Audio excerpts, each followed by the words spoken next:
What types of things could we do to introduce preventative medical intentions into any four walls in a room? So we pulled in doctors from the Mayo Clinic, from the Cleveland Clinic, experts from Harvard Medicine. We pulled in sustainability experts. One of the founding members of the U.S. Green Building Council, Rick Fedrizzi, who's still the founding chairman of USGBC, joined this effort very early on as an advisor. And I remember he told me one day, he walked me over to the window, and he said, look at that building outside. He said, what do you think the biggest cost of that building is?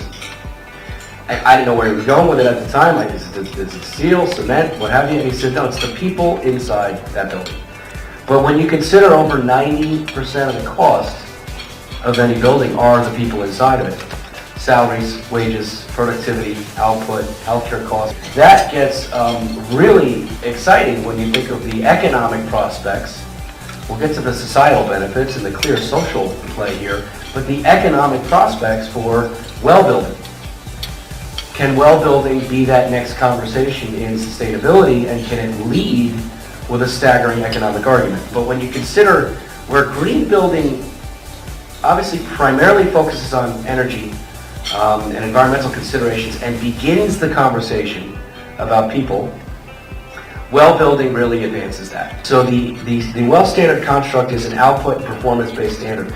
A building will not receive a well certified seal, for instance, until an independent auditor from USGBC and GBCI or a team actually shows up post-construction and does a full audit on the building and tests air quality, tests circadian lux lighting levels, tests water quality. It's like putting a stethoscope on the building, if you will, that can actually ensure that the outcomes have been met.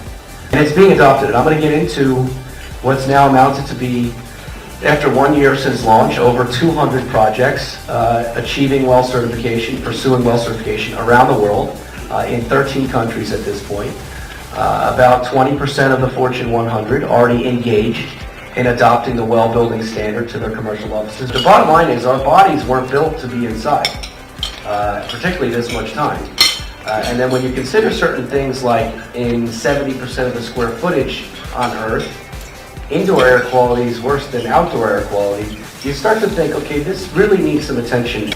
Now we can literally extend the workday by several hours in a very healthy manner by having the appropriate high lux, high temperature, white, brightish lights in an office environment. Think about the amount of productivity gains you can calculate just from 2 extra hours a day, 3 extra hours a day, what have you, of an appropriately balanced from a hormone level employee who's not tired, who's not getting sluggish, who doesn't think it's technically time to start, or at least subconsciously, that it's time to start resting.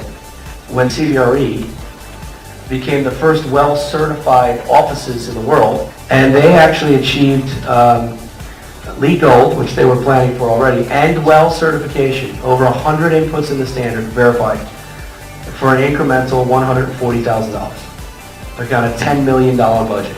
I think they moved 200 employees into that well-certified office. And these employees are getting a constant and a passive delivery of all these preventative medical intentions, okay? Hard cost, soft cost, call it $200,000, 200 employees.